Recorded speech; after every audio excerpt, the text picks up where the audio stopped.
sticky book. Right? That's a writing pad. Never been used. No. There's the Batman bits in there, pens and yeah, that's going to be there. Yeah, the scissors are quite unusual. Yeah, yeah. The ghost of war.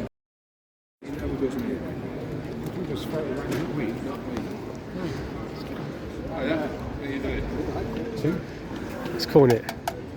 He's got some good stuff up there. First purchase of the day.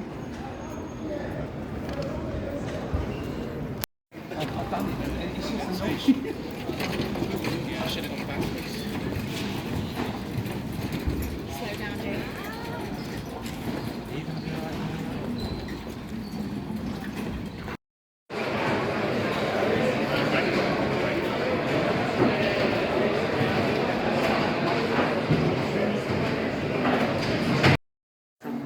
Yeah, see you in a bit, Gareth. Have fun. I mean, I think it's got a bit of age to it. I reckon it's 7.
Amazing store, mate.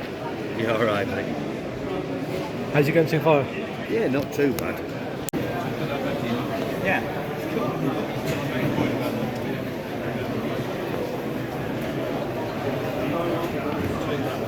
Bless you, thank you.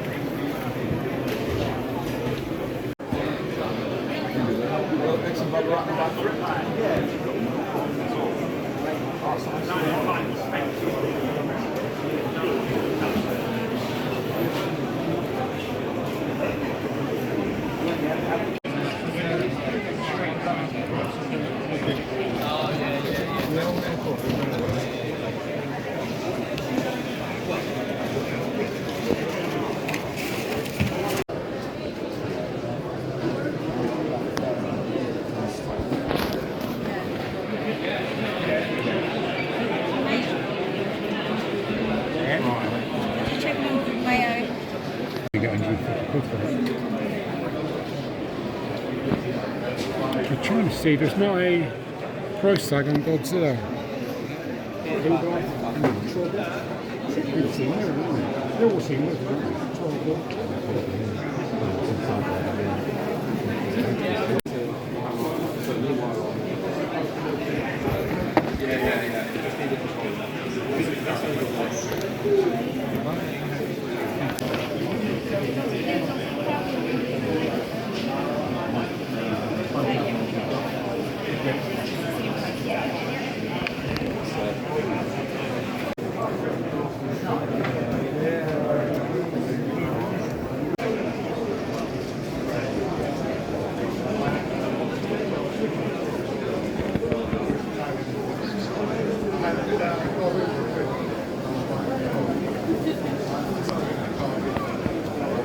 Hello everybody and welcome back to a new video.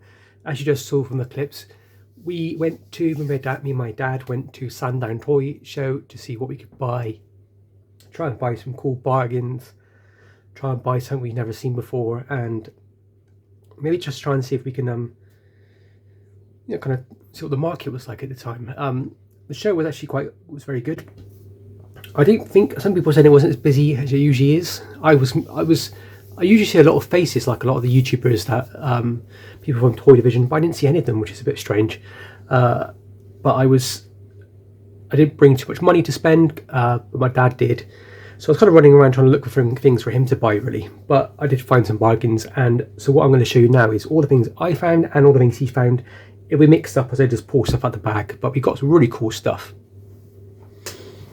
So the first thing I bought was these two G.I. Joe figures. Now, I know very little about G.I. Joe, and I'm slowly trying to build up a bit of a collection. I'm not going to go into too much. I just noticed this crotch is missing there. This one's a broken figure, so unfortunately I paid £20 for this. I should have checked it over a bit more when I bought it. But yeah, it's missing his crotch, which happens quite a lot with these figures. So these figures come out, I think this one's come out in 1983 or 85. I think it's 83 on this one. So if you, my brief understanding of Action Force in the UK, Action Force was a line inspired by Action Man. It was this sort of scale and it had limited articulation. In America, basically G.I. Joe just started and Action Force had a couple years, and then also they swapped over to this sort of era. Now, I don't really see these G.I. Joes that much in the wild, but I do see them occasionally at toy shows. Action Force I find all the time. Car boot sales, charity shops, all this sort of places I find them quite a lot. Now this one I bought, and this is £20 basically for the two, so I don't know if I did well or not. This chap here, he has got, he looks like he's all together, no broken pieces. He feels quite stiff, which is good. They have these little rubber O-rings in their bodies, which basically makes them twist, and they actually snap quite a lot. So if you see one which is broken, don't throw it away. You can always repair them quite easily. Now, when you're buying G.I. Joe, just be careful you're not picking up what's called land corpse.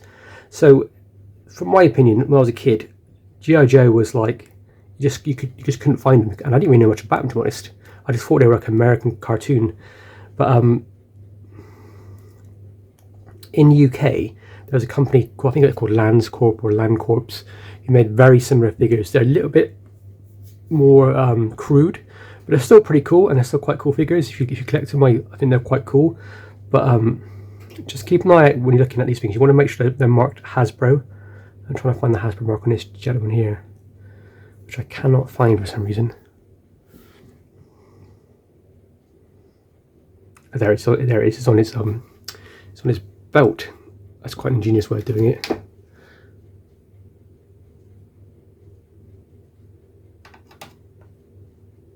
So this one says made in Hong Kong. It doesn't say Hasbro or anything like that. So I'm not 100% sure if he is real or not. I think he is. He feels real and he looks detailed enough.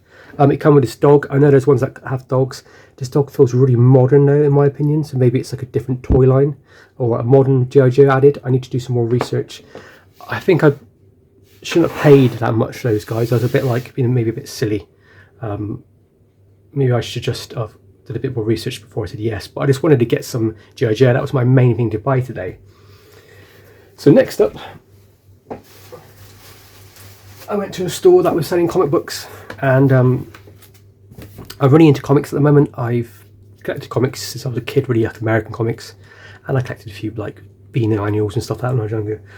But I find American comics are near impossible to find out in the wild. You find them occasionally at like car boot sales, but they're usually wrecked because people have read them and they're not protected or anything. So when I come across them in shows, I just basically just have a list of kind of things I like and things I want and go from there. So the first thing I picked up, and this was £3. This is X Factor number, is it 15? This is when Angel loses his wings. So it's considered a bit of a key issue. So when you buy and collect comics, key issues are the ones you need to look out for. It's not worth mega money. It's American version because it has it in cents. But yeah, it's the direct version. It has barcode. That means it's usually the one that you would pick up from a shop, if I remember rightly. But yeah, £3. I'm buying that all day. There was quite a few comics I wanted to get on that store, but I just didn't want to spend my money straight away because it was literally the second or third store I went to. So I paid £4 for this, guys. This is Marvel Presents Guardians of the Galaxy. It's the English version, which is 9p. I actually had number 1, so all I'm looking for now is number 2, and then I'll try and get the first 10 or so of my collection, but that's about it really. Guardians of the Galaxy, that there does not look like anything you'd find in the films, guys, does it? Because I don't think these characters are in the films, apart from maybe that guy there.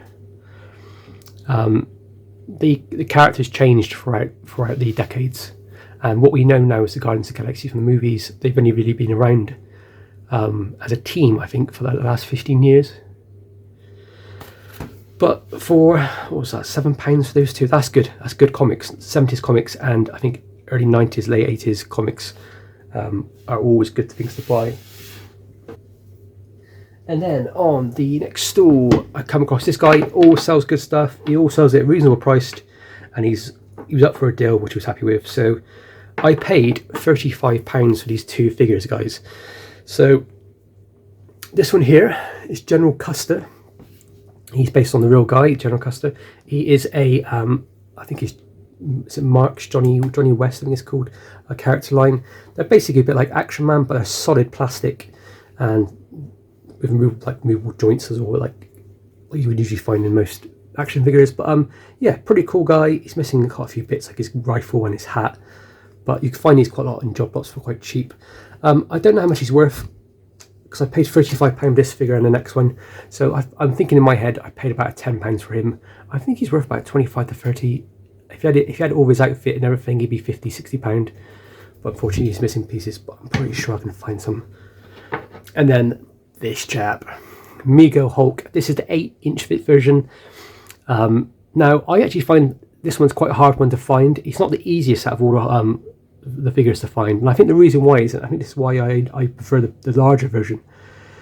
There's basically a version where it's like 12-inch and he's massive, and when you put your Mega figures together for scale, the Hulk is supposed to be really large. I think he's supposed to be like 9 foot tall. He's massive. So when you put this next to a Spider-Man, for example, he's actually shorter.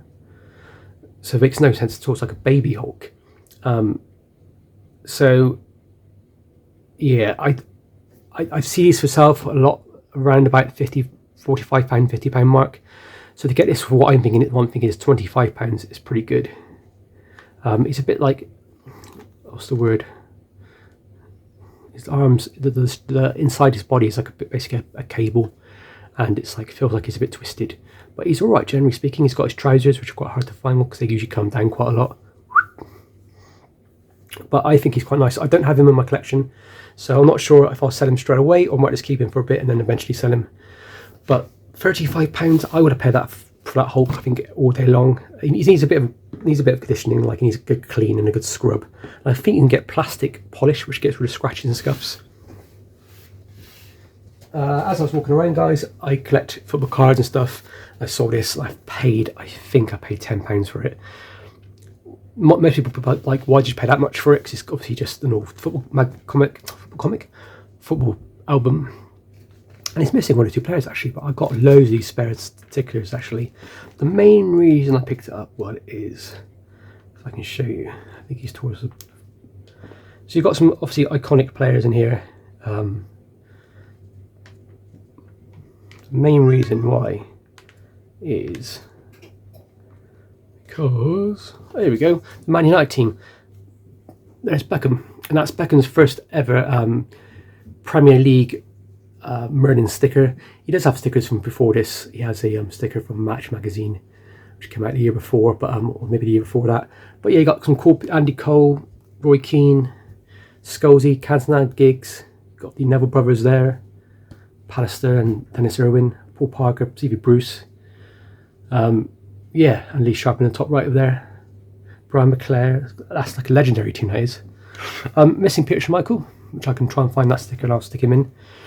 But I think complete in better condition, this book could be worth like £60–70. But it's not that great. It needs a bit of repair there, unfortunately. But yeah, very cool for what it was. The fact that it's got David Beckham's rookie sticker inside, it means a lot really, because its rookie sticker can be quite expensive. Then I went to a store which was, my dad was basically trying to buy stuff off it, but he wanted my advice because my dad doesn't know much about Star Wars. But I'll show you the things he bought in a minute, and I'll show you the things I bought. So it had like some box stuff, and it had like a box of pieces and a box of figures. And I first said, how much was this? And this is the canopy, guys, for the Attack Walker. So it goes on top of the head bit, and you can put your figures in and out of it. Every time I find a Attack Walker, it's usually missing this piece. And when I was a kid, these used to go for like £15 to £20, and I could never afford one for my Attack Walker. So my Attack didn't have one for years until I found another one which came with the canopy. So I've got my spare Attack in the loft, so I might put it with that, or I might resell it. I paid £5 for it. I'm not going to ask too much for it. I'm not going to be greedy. I'm going to try and get rid of it at a bit of profit maybe for myself, so I can buy some more toys. But I'm not going to go too mental on it, because I think some people ask like £50 for these. But yeah, very cool. The next thing which I thought was a bargain was the guy said all action figures are £10, and in theory, if I had more money, I would have bought like most of them. Most Star Wars figures, guys, and I'll be honest now, most Star Wars figures are only worth £2 to £3. A lot of Star Wars collectors were crying out and saying I'm wrong, but go to a toy show, you'll find buckets of figures for like a couple of quid, £3–4. Never £10–15 each for what people are asking. So they never sell, and I see this quite a lot when some people put up 30 figures for sale and they want it, and some people pay 700 quid for a lot, and it's full of like common Return of the Jedi figures. So don't be careful with figures, because if you're first time collecting, work out which are the most expensive ones, and on the cheap ones, just wait, because you'll find them at toy shows. And of all the toys they pulled out quite a lot of nice figures for £10. But I said no, because I couldn't have the money. But the most one I saw, the one I knew how to pick up, was this Boba Fett, and he was £10, and I think he looks really nice condition. The paint, there's a little bit of paint loss on his chest, very very minor there, you can just about see it, and a little bit at the back I think. But yeah, he's really nice. I'm going to see if he's an upgrade to my current figure. I might sell my other figure. I think he's really lovely. Potentially gradable maybe. I need to double check more, because I haven't collected Star Wars figures for ages. So for £10, yeah, that's a bargain. You can still pick Boba Fett's up for £10 nowadays on eBay. I checked, but to get really nice ones, yeah, you'll be lucky. So I was very happy with that. So from the same store, my dad paid, I think, near £100 for this. Well, these two items, shall I say. The first one is, because you kind of got this thrown in, this is the Star Wars shower gel sponge and soap set. It shows Return of the Jedi, how help clean up the Empire, which I think is really cool. And we have Luke and Darth Vader, father and the son. Now it is needing a bit of a clean, because with the chemicals inside this thing, it looks like it's leaked. Because on the back you have this big stain here. Now you can pick up these sets quite easily, ones with the Ewoks on. The Ewok sets go for about £25 to £30. Mint condition ones, straight out of packaging, probably about 50–60. But I cannot find any example of this online for sale on eBay. I just looked all over eBay UK, I cannot find one for sale. So we paid about, because it's part of the deal, we paid £100 for this and then everything I'm about to show you. I'm thinking in my head I paid about 20, well my dad paid £25 for it, and I think it's easy to double your money sort of thing, because I don't think I see these for sale. They might be worth nothing, but unfortunately because they're not on eBay and we can't find them for sale, what do we ask? Well, I don't know. They're very cool. Get them over there for now. So the next part of the deal, which basically was the bulk, the main part of it, the most expensive bit, was this original Star Wars adventure modelling set made by Play-Doh. Now it tells you basically it's Play-Doh, it has moulds, Play-Doh moulds, where you can create figures like Princess Leia, R2-D2. You can create also like Darth Vader with a lightsaber as well, which is quite cool.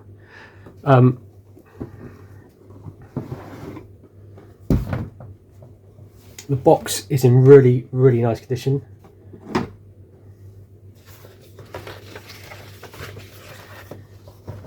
It looks like it's practically unplayed with. The Play-Doh is crystallised and it's still inside, which I think is amazing. I think there's probably a way of getting that could go back to being Play-Doh. I think you can add some sort of thing. It comes with the instructions and the wooden pin, which I think is quite a hard thing to find. That I think is usually missing in these sets. Yes, again, I've looked on eBay and I cannot find one of these for sale. You can get Play-Doh sets quite a lot with Star Wars and Empire Strikes Back, but this set looks like another one where we just can't find that where one for sale. This really cool playmat with the Death Star, which I think is really cool. I don't know how you would supposed to play with it though, because it'd be great if it was like a down, like a bird's eye view map, but it's not. It's at a weird angle, and it has C-3PO there. Very, very odd. But yeah, that's kind of how it looks, guys. So you got your little X-wing, your little molds to make your characters. I think this is a really cool piece. You don't see them for sale. I can't find one on eBay again. I can find all the other ones, and the other ones are like £50–60 in poor condition. This one I can't find this particular variation with the Play-Doh. It's got to be worth, I don't know, guys, what, £150 minimum. It's really nice, like really, really nice condition. Probably the best one you'll probably find actually, I think, in that condition for a used one. It literally looks like it looks like it's old stock, basically, has been opened recently. That's what it looks like. Yeah, amazing piece. I'm sorry about the camera can't focus in much. I don't have much space. Very cool. I'll put that on the floor because it's going to cause us trouble.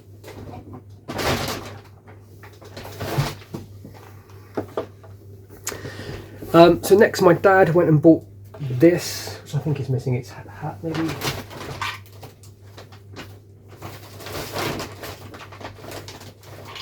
Yeah, I swear he came with a hat.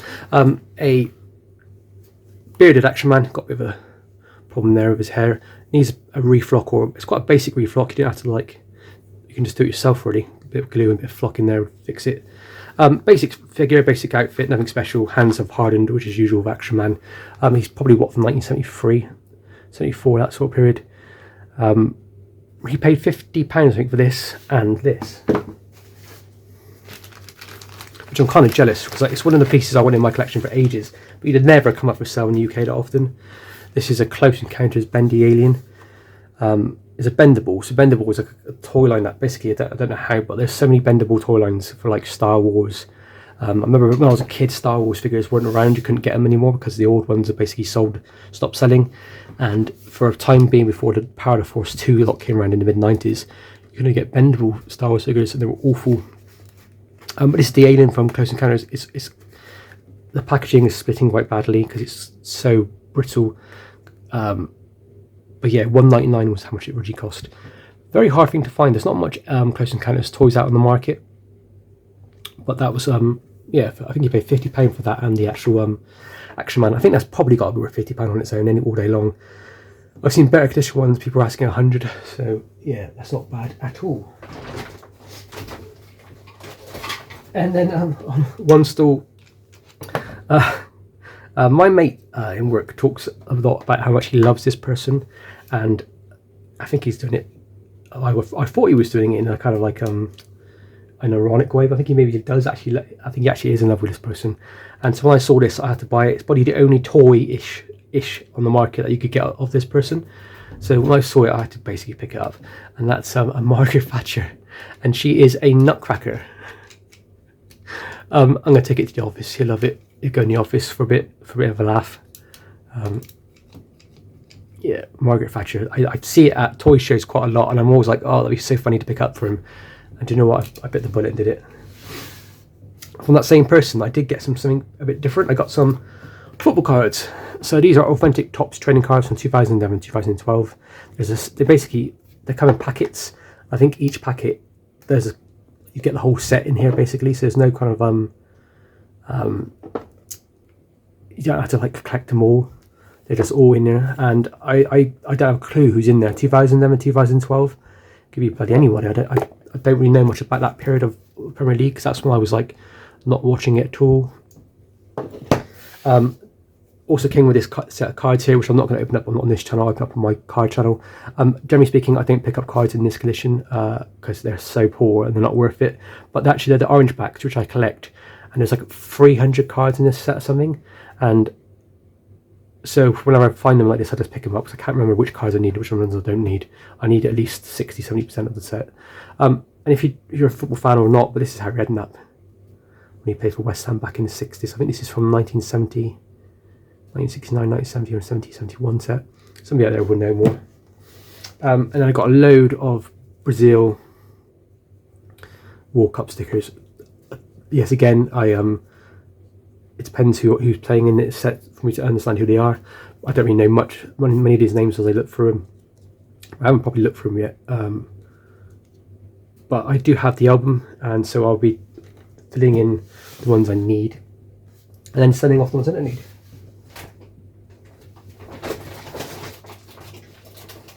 From Nick, which is, I think it's Nick Toy Hunter in UK. We've got these really cool Lone Ranger sets. You get like a wagon in here, and you got these like cowboy hats and everything. And then in here you get loads of bits like, I think that's an Action Man canteen actually. We've got a safe, the Carson safe, some Indian stuff, Native American stuff, bits and bobs. Basically, they were £10 each, and then you can have the pair for 10. So what a deal. I don't know how much these are worth. My dad has loads of like Lone Ranger stuff, and so we just add it to that collection, I think. But they got to be worth more than £10 a lot, haven't they? Another guy who said hello to me. He recognised my trading card, sports card channel. He said hello, and I'm pretty sure his name, I hope I don't get it wrong, is it Tim, I think? Thank you very much for the deal. I paid £1 for these two. So here we have a George Michael, I think it's a sticker from Fans with a Z. Collect these stickers in the Fans albums. You're available at your local shops. And then this one is a 1970 World Cup card, basically. Players most dangerous to England. There you go. They could be all Germany players, aren't they? Will Schultz, Wolfgang Overref, and Held. The equivalent combination of the English trio Hurst, Martin Peters, and Bobby Moore. And they must be really good then, mustn't they? Yeah, I collect these cards. This is quite a nice condition one. It's not mega mint, but for 50p, I know I don't have that one, so that one's just added to my collection.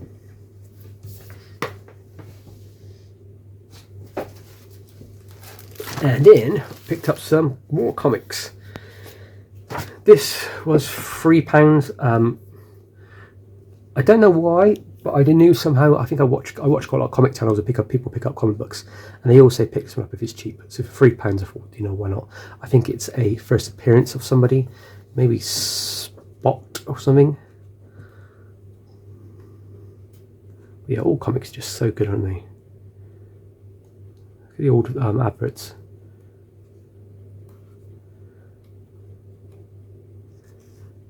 The AI Gang, 5 computer whiz kids on the 1990s whose favourite game is solving crime. AI Gang, Elon Musk. I And these are what everybody loves, these prize things. Send the coupons away, call up, add money, send us money and you get a prize. Bit of a scam back in the day, to be honest. But we used to get even cooler stuff back in like the 60s and 70s, like 3D specs and Frankenstein posters and stuff like that.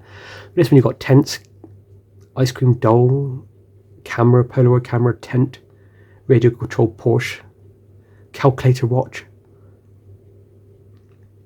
Swiss Army knife. I love Swiss Army knives as a kid. That was £3, and this one was £5. This is, if I remember rightly, the death of Elektra. Spoilers, sorry. Bullseye versus Elektra. One wins, one dies. It's Elektra. But there she comes back. For £5, this was an easy pickup all day long. It's not a massively expensive comic. Graded, I think I paid £45 for my 8.5 out of 10. This is probably about a 7, I think, 7.5. It's got a really cool Lone Ranger set on the back, which is actually a smaller version of the Lone Ranger, like an action figure size. Love these. Love this comic. Because I got it graded. I've actually never read it, because I bought it graded. They are reprint. They reprint these issues quite a lot, and I collect Marvel Epic Collections, which reprints every single Marvel comic in order. So I will be picking up those when they eventually come out in the next couple of months, years or so, and then I'll be reading those. But yeah, cool to pick up a comic I can actually read. Most of my comics are graded, which is interesting. But yeah, so got some more bits to go. And at the end, guys, at the end I will be showing you the the Holy Grail toy, something we never thought we'd ever find, something I didn't even know existed until we saw it. But we paid, I think it was like £70 for this lot. Probably the worst buy / best buy of the day, I suppose. So for this Batman annual, it's got loads of wear down the side of it, unfortunately. But Batman annuals, 60s, they've also got a bit of money to them. This is basically on the actual steps of the actual show. When you go into the doors, before it opens up, people just bring out all their toys and put them on the steps, and people start buying straight away. And it's such a clever way of doing it, because it just, I don't know why, just people get so anxious about buying. When they see all this stuff, they just got to keep asking what the questions are, because they know they're going to get bargains. This awesome sticker fun book. This is all 60s stuff, guys, and like late 60s, early 70s. Look at Batman. You can stick stuff out. You can cut pieces out and stick them on. It's not in the best condition, in all fairness. So it's not probably worth mega money. This is why we think we paid a bit too much for it, because we thought we were actually on something good here, but actually going through it, we should have been a bit more careful. This is a Batman Magic Slate, so I think it's a bit like an iron filing thing where you draw it and then you can wipe it off. Actually, Batman's in pretty poor condition, but yeah, that's probably still worth £15 to £20, I think, in that condition. Maybe if it was mint, you're talking probably like easily 100 plus. A Batman book, which tells you all about Batman. It's like a cartoon book, which is really cool. Then you're actually reading something good. We've got comics. And then a pair of Batman and Robin scissors for kids. Strange. Cool, early Batman belt. You can tell it's early because just the way the design is different. Nowadays it'd be more like the kind of like Keaton Batman, or more of a modern era Batman. But you can tell that's gotten a bit of age to it. Probably 70s. Probably got to be worth 20 quid or so. And then you've got this big stack of Batman trading cards from A and BC, I think it is, which are like the equivalent of the Tops in the UK. Poor condition, but still, for somebody who's collecting for the first time, that's probably going to be a good deal to buy all those.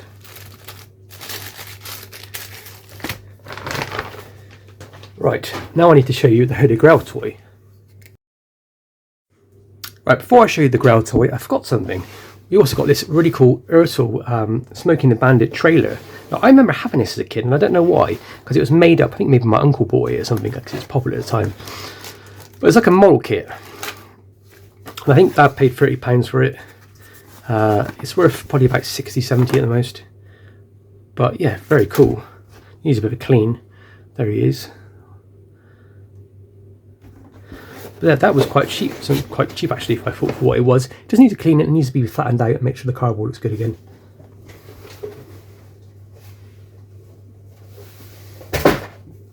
And then, second to the last, guys, I promise, we went to a shop called Just Imagination Memorabilia in Reading.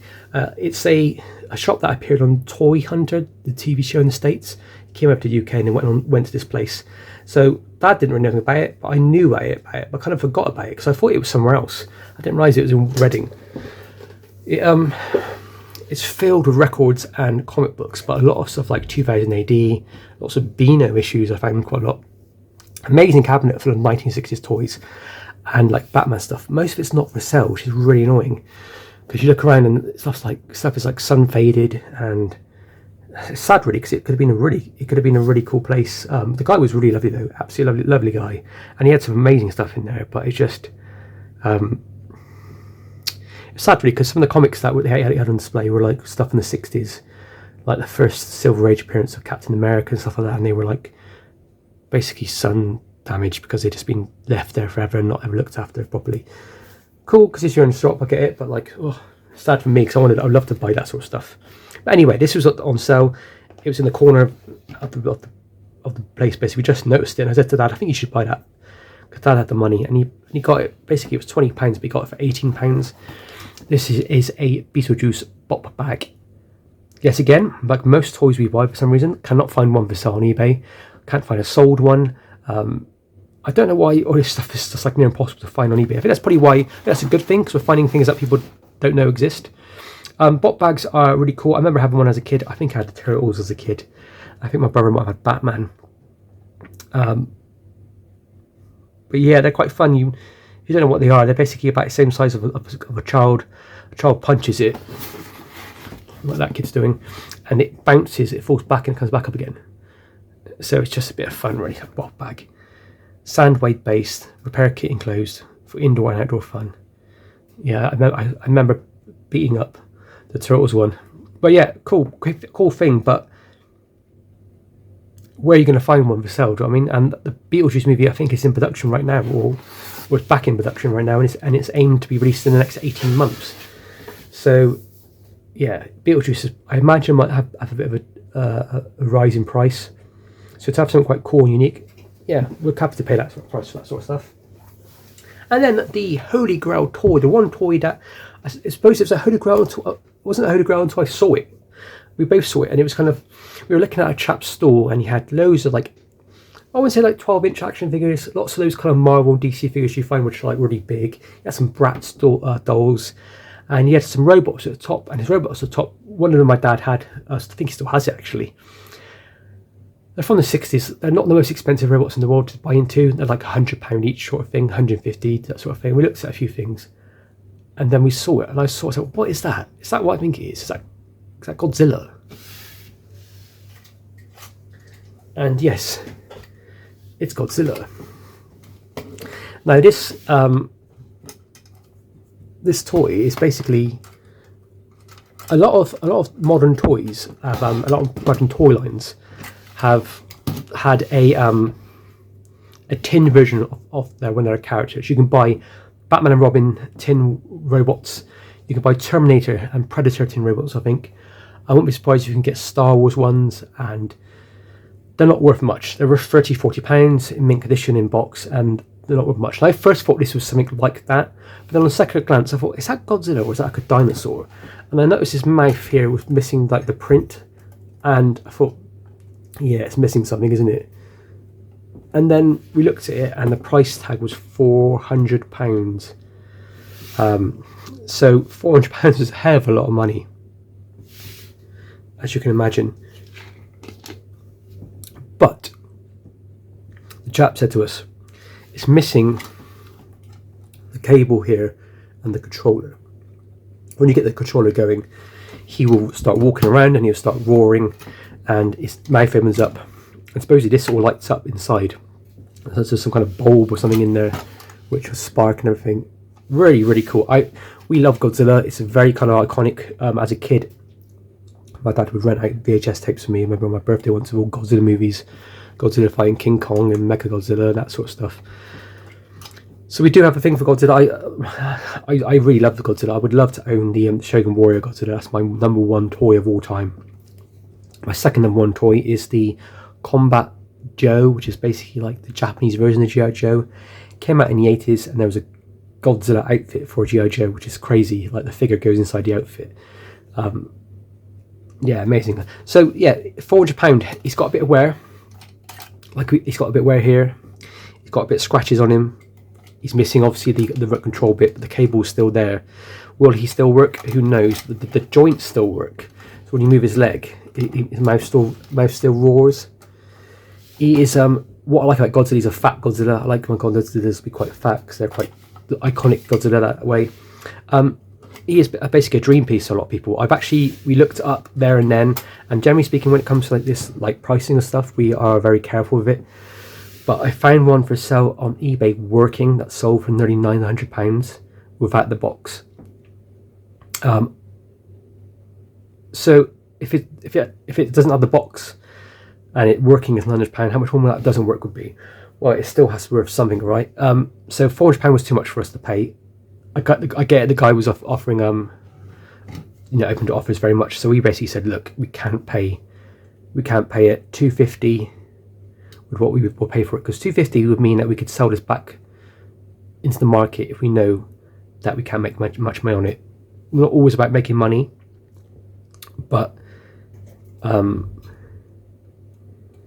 sometimes if you want to add money to your collection, if you want to keep buying toys and keep doing this fun stuff, the fun hobby, you basically need to try and get yourself a foot up in the world, if you will. So yeah, we paid.